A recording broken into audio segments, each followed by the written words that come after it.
bir qadroni nasihat qilishga majbur bo'lib qoldim. Men sizlarga ilgari gapirib o'tdimki, sizlar qancha yoshda bo'lsalaring, men o'zim o'sha yoshda ekanligimni hozir Laylatul Qadr deb atayapman. Bu 7-chi qo'lga keladigan ekan, o'tib ketdi. Endi uni orzu qilganingiz bilan kelmaydi. Endi sizlar hozirgi mana shu yoshlaringizni juda g'animat bilib, shuni behuda zoya qilmasdan kamolot hosil qilishlikka urininglar. Maqom shu maqom. Bu maqom o'tib ketgandan keyin sizlarga u undan keyin ta'sir bermay qoladi. Bu narsalar kamolot olay desangiz bo'lmay qoladi. Har narsa o'z maqomida bo'ladi. Mana masalan ko'ringda, bitta yangi ko'tarib chiqqan niholni ko'ring.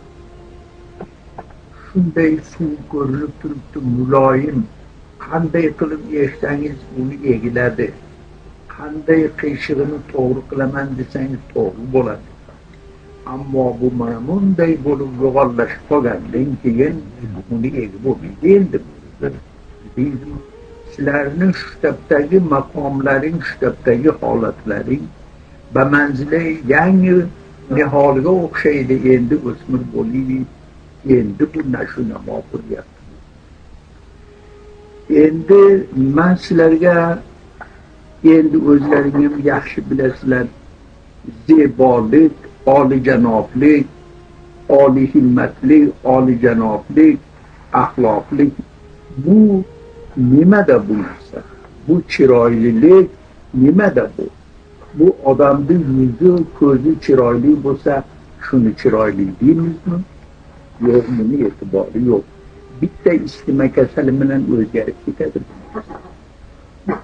Bu chiroyda e'tibori yo'qligini shuni bilingki, siz har qancha qoshi ko'zingiz, yuzingiz nuroni bo'lib, chiroyingiz bo'lgan bilan bitta istima kasali bilan o'zgaradi. Buni bir chiroy deb, buni zebolik deb aytmaymiz. Zebolik axloqda bo'ladi. Xulqingizda zebo. U o'zgarmaydi u xulq. Xulqingiz yaxshi bo'lib, boadab bo'lsangiz, nihoyat darajada masalan kattalarni hurmat qiladigan, o'zingizdan yuqorilarni huquqini taniydigan, ota-onani huquqini taniydigan, ana shunday bo'lib, siz shunday bo'lib nashu-namo topsangiz, mana bu axloq sizdan o'zgarmaydi. Shu hozir sizni vaqtingiz shunaqa narsalarni hosil qiladigan vaqt. Hozirgi sizni turmushingiz odamni go'yo hasadi keladigan darajada sizni turmushingiz. Siz farishtaga o'xshaysiz. Gunoh qilmasangiz, bildingizmi, hamisha o'qish bilan ovora bo'lsangiz, og'zingizda Xudoning kalomi bo'lsa, ana shu kamolot hosil qilishlikka yuribsiz, siz shu yo'lda yuribsiz, farishtadan ulug'.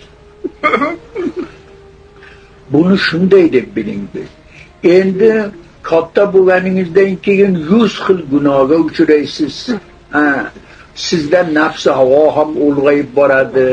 Mana shu sizni har yo'lga soladi nafsingiz, mana u harom yo'llarga olib boradi. Mana shularga mubtalo bo'lib qolganingizdan keyin bizga o'xshagan olam gunohni bo'yningizga yuklab olasiz u vaqtida. Sizni hozirgi turmushingiz sizni xuddi farishtani o'zginasi. Bu turmushni hargiz topib bo'lmaydi. Buni qadrini bilinglar. Buni qadrini bilinglar. Kamolot oling, ilm oling, o'rganing, yaxshi kamolot hosil qiling, odob va axloq hosil qiling. O'ylab ko'ring-da, bitta gul ochilgan bilan zohiri qip-qizil chiroyli bo'lgan bilan uni ichi bo'lmasa uni hech kim qo'lga olmaydi-ku. Uni o'rniga hech guli bo'lmasa ham rayhon yaxshi emasmi? Odamlar qo'lma-qo'l qiladi. Chunki rayhonda axloqiy zebolik bor-da, uni ichida, uni xushbo'yligi hech o'zgarmaydi-da. Ana shuning uchun uni guli yo'q deb birov uni tahqirlamaydi, balkim uni nihoyat darajada hurmat bilan olib, qo'lma-qo'l qilib bir-biriga to'pa qiladi. Ammo gulga o'xshagan chiroyingiz juda yaxshi bo'lsa-yu, sizda axloq bo'lmasa, sizni hech kim orzu qilmaydi-da. O'ylab ko'ring-da. Endi shunday bo'lar ekan, siz hozirdan Xudoga ham maqbul bo'ladigan holatingiz, xalqqa ham maqbul bo'ladigan holatingiz mana shu holat. Mana shu holat. Agar o'zingiz xudojo'y bo'lsangiz, Xudoga itoatli bo'lsangiz, ota-onaning haq-huquqini taniydigan bo'lsangiz, shularni hurmat qiladigan bo'lsangiz, hamma huquqlarni taniydigan bo'lsangiz, sizni bu olijanoblik sizdan to o'limgacha bo'ladi. O'sha vaqtda ham sizdan ajramaydi. Bu qiyomatda ham sizga bekor keladi bu narsa. Bildingizmi? Mana shu dunyoda ham hamma sizni orzu qiladi. Hay juda ham bir boadab axloqli yigit ekan deydi, orzu qiladi. Bildingizmi? Odamlar orzu qilib qidirib yuribdi, shunaqani topsam bir qizimni bersam shunga deb qidirib yuribdi. Topolmayapti shunaqani. Bildingizmi? Bu o'ylab ko'ringda, mana shunday holatlar sizlar endi mana shu maqomda sizlar ham Xudoni rozi qiladigan maqom ekan bu, ham xalqni rozi qiladigan maqom ekan. Bu maqomda sizlar nihoyat darajada go'yo Laylatul Qadrday o'tib ketib qoladi, bilmay qolasizlar. Buni juda ham mahkam ushlanglar. Mana shu ilm hosil qilinglar, bokamol bo'linglar, bir-birlaringni hurmat qiladigan bo'linglar. Dillaringda bir-birlaringga adovat bunaqa narsalarni bilkul chiqarib tashlanglar. Bir ota bir onani bolasiday bo'lib yashanglar. Mana shunday bo'lib tarbiya topinglar. Ana shunday axloqqa ega bo'lganlaringda sizlar bir olijanob odam bo'lib yetishasizlar. O'ylab ko'ringda, bitta ilm olish bilan bo'lmaydi.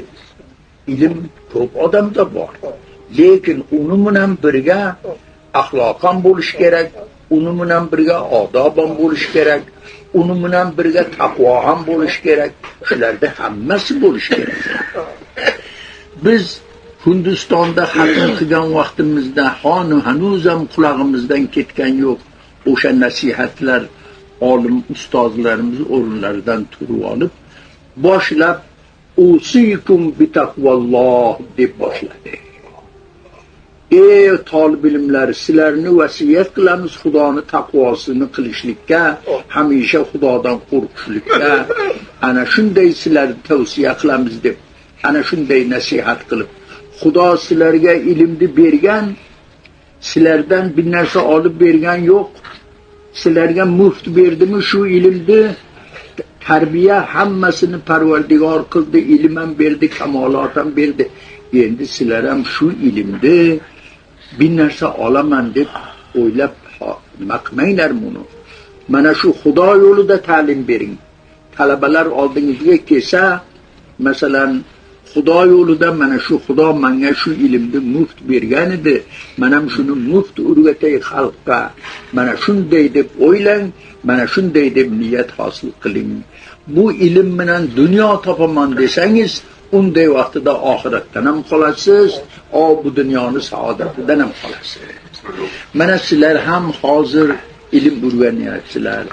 Mana shu niyat sizlarda bo'lishligilar kerakki, Xudo agar menga ilm bersa, men ham shunaqa talabalarni tarbiya qilay, shunday qilib shularni ilmga o'rgatib, shularni voyaga yetkazib, kamolotga yetkazib, mana shunday tarbiya qilay deb, mana shuni o'ylab, shu niyat bilan ilm o'qisalaring, bu barakotli bo'ladi. Sizlarga eng saodati dunyo va oxiratning saodati shunda. Mani sizlarga qiladigan nasihatim mana shu. Men o'zimni boshimda o'tganini gapiryapman sizlarga. men hammasini kechirganman. Musofirchilikda yurib, olimlarning xizmatini qilib yurib, ana shunday qilib ilm olganman. Ota-onani qo'ltig'idan ketib borganman. 15 yil, 20 yil musofirchilikda yurgan, mana shunday ahvol bo'lib, men uyga qaytganman. Hamma xish aqrabodan ajrab qolganman. Hammasi mening yo'lig'imda o'lib ketgan. Ana singillar o'lib ketgan, katta dadalarimiz bor edi, hammasi o'lib. Ilm deb hammasini bahridan kechib o'rganman. Ana shuni bilinglar. Xayr, Xudoy taolo sizlarga tavfiq bersin, hidoyat qilsin, olim bo'linglar, fozil bo'linglar. Mana shu majlis oro bo'linglar, katta bo'lib vaqtiki ilm hosil qilganlaringda hammani nasihat qiladigan bo'linglar. Allohu akbar. Doshlar oilamni duo qilgan. Allohu akbar, rahmat.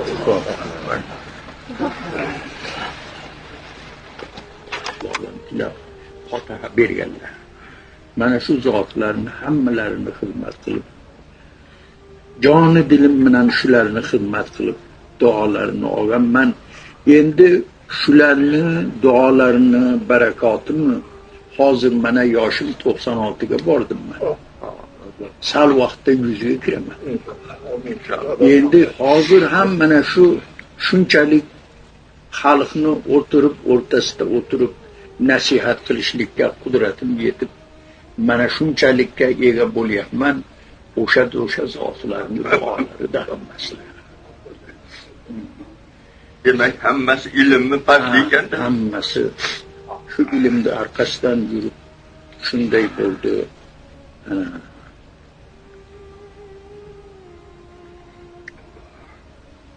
Oxirida qiblagohimiz o'sha Baytullohda o'sha yerda qabzi ruh bo'ldilar. O'sha oxir vaqtidagi duolari hech esimdan chiqmaydi.